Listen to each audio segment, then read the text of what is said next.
Hi friends, welcome to JV aspirants YouTube channel GK and current affairs. And మీకు daily current affairs notes and exams, అలాగే daily GK notes and exams కావాల్సిన వారు మా WhatsApp పేడ్ గ్రూప్లో join అవ్వండి. మీకు daily updates అనేవి వస్తాయి ఫ్రెండ్స్. ఓకే, అండ్ ఈ వీడియోలో మనము 2024 జూన్ నెలకు సంబంధించినటువంటి కరెంట్ అఫైర్స్లో భాగంగా ఎన్విరాన్మెంటల్ ఇష్యూస్, పర్యావరణ అంశాల గురించి డిస్కస్ చేద్దాం. ఈ వీడియో వచ్చేసి 2024 జూన్ నెలకు సంబంధించి, అండ్ ఆల్రెడీ మనం మిగతా నెలలకు సంబంధించి కూడా ఇక ఎన్విరాన్మెంటల్ ఇష్యూస్కి సంబంధించి వీడియోలు చేసి మన యూట్యూబ్ ఛానల్లో అప్లోడ్ చేయడం జరిగింది. సో ఈ వీడియో లింక్ను మీకు డిస్క్రిప్షన్ బాక్స్లో అలాగే కామెంట్ బాక్స్లో ఇవ్వడం జరిగింది. సో తప్పకుండా ఆ వీడియోలు కూడా చూడండి. మీకు డెఫినెట్గా ఈ యొక్క ఎన్విరాన్మెంటల్ ఇష్యూ నుండి ఎగ్జామ్లో చాలా ప్రశ్నలు అడుగుతారు ఫ్రెండ్స్. ఓకే, సో ఇక ఆలస్యం చేయకుండా టాపిక్లకి అయితే వెళ్ళిపోదాం. సో టాపిక్ వెళ్ళే ముందు మీకు ఒకే ఒక చిన్న రిక్వెస్ట్ ఫ్రెండ్స్, చాలామంది మన ఛానల్ని విజిట్ చేస్తున్నారు కానీ సబ్స్క్రైబ్ చేయట్లేదు. సో దాదాపు 70% మెంబర్స్ జస్ట్ చూసి వెళ్తున్నారు కానీ సబ్స్క్రైబ్ చేయట్లేదు. So please try to subscribe. So subscribe చేసుకున్నట్లయితే మన ఛానల్ అనేది ఇంకా గ్రోత్ అవుతుంది ఫ్రెండ్స్. ఓకే, సో ఇక టాపిక్లకే వెళ్ళిపోదాం. ఫస్ట్ టాపిక్ వచ్చేసి పారా ట్రెచినా నీలా. సో ఇలాంటివి మీకు కొత్త చీమ జాతులు ఉంటాయి, వీటి గురించి చూద్దాం ఇప్పుడు. సో పారా ట్రెచినా నీలా అనేది ఇటీవల వార్తలు నిలిచింది. అయితే ఇది ఏంటి అని అడుగుతారు మీకు ఎగ్జామ్లో. సో భారత పరిశోధకుల బృందం కొత్త చీమ జాతులు, ఈ యొక్క పారా ట్రెచినా నీలా అనేది ఏంటంటే ఇదొక చీమ జాతి, కొత్త చీమ జాతిని కనుక్కోవడం జరిగింది భారత పరిశోధకుల బృందం వాళ్ళు. సో దీనికి ఏమని పేరు పెట్టారంటే వాళ్ళు పారా ట్రెచినా నీలా. ఓకే, సో దీనిని ఎక్కడ కనుగొన్నారంటే Siang valley. So Siang valley ఎక్కడ ఉందంటే అరుణాచల్ ప్రదేశ్లో ఉంటుంది. సియాంగ్ వ్యాలీ అనేది అరుణాచల్ ప్రదేశ్లో ఉంటుంది. సో ఇది నీలం రంగులో ఉంటుంది, అందుకని దీన్ని నీలా అనేటువంటి ఒక ట్యాగ్ కూడా ఇవ్వడం జరిగింది. ఇక్కడ చూశారు కదా, నీలా అనేటువంటి ఒక ట్యాగ్ కూడా ఇచ్చారు చివరిలో. Okay, important. నెక్స్ట్, సో 2500 సంవత్సరాల నాటి రాక్ షెల్టర్ పెయింటింగ్స్ సో ఎక్కడ కనుగొన్నారంటే ఇటీవల కాలంలో కర్ణాటక రాష్ట్రంలో కనుగొన్నారు. కర్ణాటక రాష్ట్రంలో రాక్ షెల్టర్ పెయింట్స్ ఎన్ని సంవత్సరాల కాలం నాటివి అంటే 2500 సంవత్సరాల కాలం నాటివి. సో వీటిని హంపి వరల్డ్ హెరిటేజ్ ప్రాంతం, ఈ యొక్క హంపి మీకు ఐడియా ఉంటుంది, హంపి వరల్డ్ హెరిటేజ్ అనేటువంటి ప్రాంతంలో పంపా లేక్ దగ్గర కనుక్కున్నారు. సో మీకు ఎగ్జామ్లో అడుగుతారు ఒక్కసారి పంపా సరస్సు ఎక్కడుంది, లేదంటే హంపి వరల్డ్ హెరిటేజ్ ప్రాంతం ఎక్కడుంది అనేది. సో ఇక్కడ పంపా సరస్సు లేదా పంపా సరోవర్ అని కూడా పిలుస్తారు దాన్ని. ఇది వచ్చేసి తుంగభద్ర నదికి దక్షిణాన ఉంటుంది. ఈ యొక్క పంపా లేక్ అనేది పంచా సరోవర్లో ఇదొకటిగా గుర్తింపబడింది, Pampa Sarovar. Okay, next topic. So సౌర విద్యుత్తుతో ఈవీల ఛార్జింగ్కు ప్రత్యేక అడాప్టర్ను ఏ ఐఐటి శాస్త్రవేత్తలు ఇటీవలే అభివృద్ధి చేశారు అని మీకు ఎగ్జామ్లు అడుగుతారు. So IIT Jodhpur answer. Okay, సౌర విద్యుత్ సాయంతో ఎలక్ట్రిక్ వాహనాలను ఛార్జ్ చేయడానికి జోధ్పూర్లో ఉన్నటువంటి ఐఐటి పరిశోధకుల బృందం ఒక ప్రత్యేక అడాప్టర్ను అయితే తీసుకురావడం జరిగింది. ఓకే, డైరెక్ట్ క్వశ్చన్స్ అడతారు ఇలాంటివి మీకు. నెక్స్ట్, సో రామ్సర్ సైట్ సంబంధించి ప్రతి నెల, సో రీసెంట్గా ఈ యొక్క ఆగస్టు నెలలో అయితేనేమి ఇది మనం ఈ యొక్క వీడియోని వచ్చేసి మనం ఆగస్టు నెలలో చేస్తున్నాం. సో ఈ యొక్క జూన్ నెలలో అలాగే ఆగస్ట్ నెలలో కూడా ఈ యొక్క రామ్సర్ సైట్ సంబంధించి అప్డేట్ రావడం జరిగింది. అండ్ మనం మళ్ళీ ఈ యొక్క ఆగస్ట్ నెలకు సంబంధించి ఎన్విరాన్మెంటల్ ఇష్యూలో భాగంగా మళ్ళీ మనం ఒకసారి డిస్కస్ చేద్దాం రామ్సర్ సైట్ సంబంధించి. బట్ ఇక్కడ బ్రీఫ్గా ఒకసారి చూద్దాం. సో రామ్సర్ సైట్ల జాబితాలో మరో 2 చిత్తడి నేలలు అయితే రావడం జరిగింది. సో ఇక్కడ గుర్తుపెట్టుకుని మనం వరల్డ్ వెట్లాండ్స్ డే, ప్రపంచ చిత్తడి నేలల దినోత్సవాన్ని ఎప్పుడు జరుపుకుంటామంటే ఫిబ్రవరి 2న జరుపుకుంటాం. సో దాని సందర్భంగా జూన్ 5న ప్రపంచ పర్యావరణ దినోత్సవం సందర్భంగా భారతదేశంలో 2 చిత్తడి ప్రాంతాలకు రామ్సర్ సైట్ అనేటువంటి గుర్తింపు రావడం జరిగింది. సో అవేంటంటే బీహార్లో ఉన్నటువంటి జమయో జిల్లాలోని జాజు అటవీ ప్రాంతంలో ఉన్నటువంటి మానవ నిర్మిత రిజర్వాయర్లు అయినటువంటి నాగి నక్తి పక్షుల అభయారణ్యాలు రీసెంట్గా రామ్సర్ జాబితాలోకి చేరడం జరిగింది. సో ఎక్కడున్నాయంటే ఇవి బీహార్లో ఉంటాయి. ఓకే, అంతే, మీకు ఎక్కువ అడగారు దానికి సంబంధించి. సో అండ్ లేటెస్ట్ ఇన్ఫర్మేషన్ ఇక్కడ నోట్ అనేటువంటి దాంట్లో చూద్దాము. సో మొత్తం వీటితో కలిపి భారతదేశంలో రామ్సర్ సైట్ సంఖ్య జూన్ నాటికి 82కి చేరింది. అలాగే ఆగస్టు నాటికి వచ్చేసి 85, ఎందుకంటే ఆగస్టులో మరో మరో 3కి ఈ యొక్క రామ్సర్ సైట్ హోదా దక్కింది. సో మొత్తంగా వచ్చేసి 85కి చేరుతుంది. జూన్ నాటికి వచ్చేసి 82, అండ్ ఆగస్టు 15నో మరో 3 చేరడం జరిగింది. మొత్తంగా చూసుకుంటే ఆగస్టు నాటికైతే 85 అవుతాయి, జూన్ నాటికి వచ్చేసి 82. కన్ఫ్యూజ్ అవ్వకండి. ఎన్విరాన్మెంటల్ దినోత్సవం సందర్భంగా 2 కొత్తగా యాడ్ అయ్యాయి, తద్వారా 82కి చేరింది ఇటు సంఖ్య. అండ్ 2024 ఆగస్టు 15న మరో 3 ప్రాంతాలకు గుర్తింపు దక్కింది. తద్వారా 85 చేరుతుంది. ఓకే. కన్‌ఫ్యూజ్ అవ్వకండి ఫ్రెండ్స్. మళ్ళీ మనం ఆగస్టు నెలకు సంబంధించిన వీడియోలో కూడా డిస్కస్ చేద్దాం. దీనికి సంబంధించిన ఇన్ఫర్మేషన్. ఓకే. నెక్స్ట్ టాపిక్ చూద్దాం.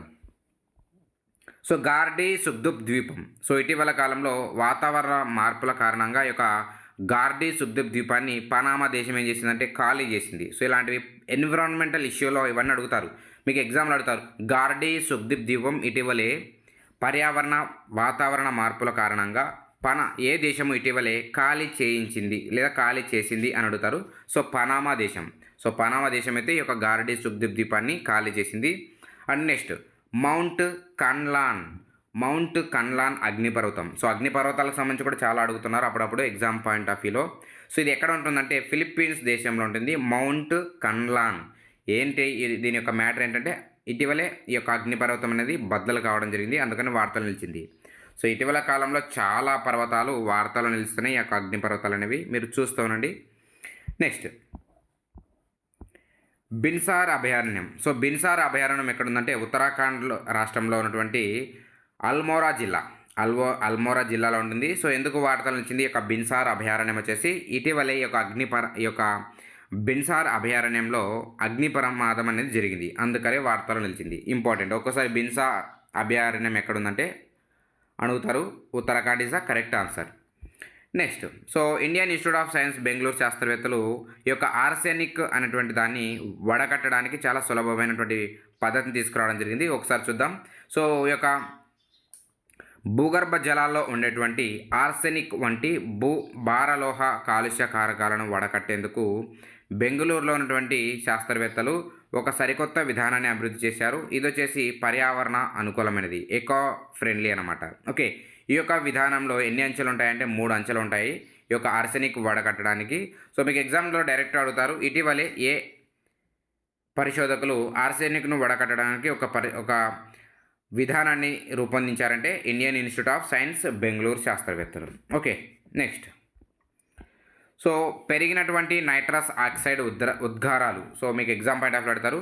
భూమిని వేడెక్కించేటువంటి అత్యంత వాటిల్లో ప్రమాదకరమైన వాటిలో ఇది కూడా ఒకటి. నైట్రస్ ఆక్సైడ్ ఉద్గారాలు 1980 నుండి 2020 మధ్య ఏకంగా 40% 40% పెరిగినట్లు ఒక నివేదిక అయితే వెల్లడించడం జరిగింది.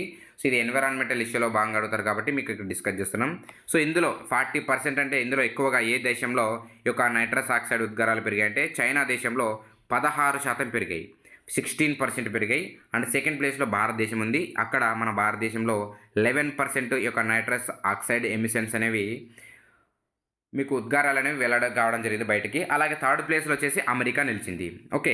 అలాగే ఈ యొక్క కార్బన్ డైఆక్సైడ్ అలాగే ఈ యొక్క మీథేన్ తర్వాత భూమిని ఎక్కువగా వేడి ఎక్కించేటువంటి వాటిల్లో ఇక నైట్రస్ ఆక్సైడ్ కూడా 3వ స్థానంలో ఉంది. సో ఫస్ట్ ప్లేస్లో మనకు కార్బన్ డైఆక్సైడ్ ఉంటుంది, తర్వాత CH4 అంటే మీథేన్ ఉంటుంది, ఆ తర్వాత నైట్రస్ ఆక్సైడ్ 3వ స్థానంలో ఉంటుంది. సో ఇవన్నీ 3 కూడా ఈ యొక్క భూమికి ఏం చేస్తుందంటే అత్యంత హానికరమైనటువంటి పదార్థాలను విడుదల చేస్తూ ఉంటాయి ఫ్రెండ్స్. ఓకే. గుర్తుపెట్టుకోండి, అడుగుతారు. నెక్స్ట్ సో నూతన పాము జాతి ఆనవాళ్ళు కనిపెట్టడం జరిగింది. న్యూ స్నేక్ స్పీసెస్ అనమాట. ఎక్కడ అంటే ఒడిశాలో అనేటువంటి Zoological Survey of India Gopalpur Centre పరిశోధకులు ఈ యొక్క ఓఫిసస్ సూరియై పేర్లు పలకడానికి కొంచెం డిఫరెంట్గా ఉంటాయి అండ్ కొంచెం క్లిష్టతరంగా కూడా ఉంటాయి. కాబట్టి మీకు డైరెక్ట్ ఎగ్జామ్లో అడుగుతారు ఏంటంటే ఈ యొక్క ఓఫిచై సోరై అనే దాన్ని ఇటీవల వార్తలో కనుగొన్నారు శాస్త్రవేత్తలు. అయితే ఇది ఏ రకమైనటువంటి జీవి అంటారు? తేలు, తాబేలు, పాము జాతి లేదంటే ఇలా చేప ఇలా అడుగుతారు. సో కరెక్ట్ ఆన్సర్ వచ్చేసి పాము జాతి. ఓకే. సో దీనికి ఒడిశా రాష్ట్ర మాజీ ఫిషరీ డైరెక్టర్ అయినటువంటి సూర్యకుమార్ మొహంతి పేరు పెట్టడం జరిగింది. అందుకని ఇక్కడ చివరిలో సూరై అనేది కూడా ఉంది మీకు. ఓకే, గుర్తించండి కొంచెం. ఓకే. మనం ఏదైనా ఒక టాపిక్ చదువుతున్నప్పుడు దానికి రిలేటెడ్ కూడా చదివితే ఈజీగా గుర్తుంటుంది. సో ఇక్కడ సూర్యకుమార్ అనేటువంటి పేరు పెట్టారు కాబట్టి ఎందుకు సూర్యకుమార్ అని పేరు పెట్టారంటే ఫిషరీ డైరెక్టర్ అనమాట గతంలో. సో దానికి పేరు అయితే పెట్టడం జరిగింది. నెక్స్ట్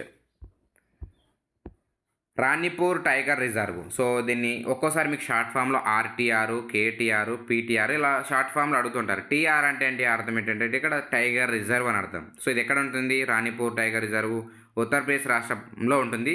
సో ఏంటి ఆ రాష్ట్ర ప్రభుత్వంతో ఒక కీలకమైనటువంటి నిర్ణయం తీసుకుంది. ఎందుకంటే ఏంటి విషయం ఏంటంటే చిత్రకోట్లో ఉన్నటువంటి రాణిపూర్ టైగర్ రిజర్వ్ను ఎకో టూరిజం హబ్గా మారుస్తున్నట్లు ఉత్తరప్రదేశ్ రాష్ట్ర ప్రభుత్వం అయితే ప్రకటించింది. సో దీనికి సంబంధించి దాదాపు 38 లక్షల రూపాయలు ఖర్చు చేయనున్నారు.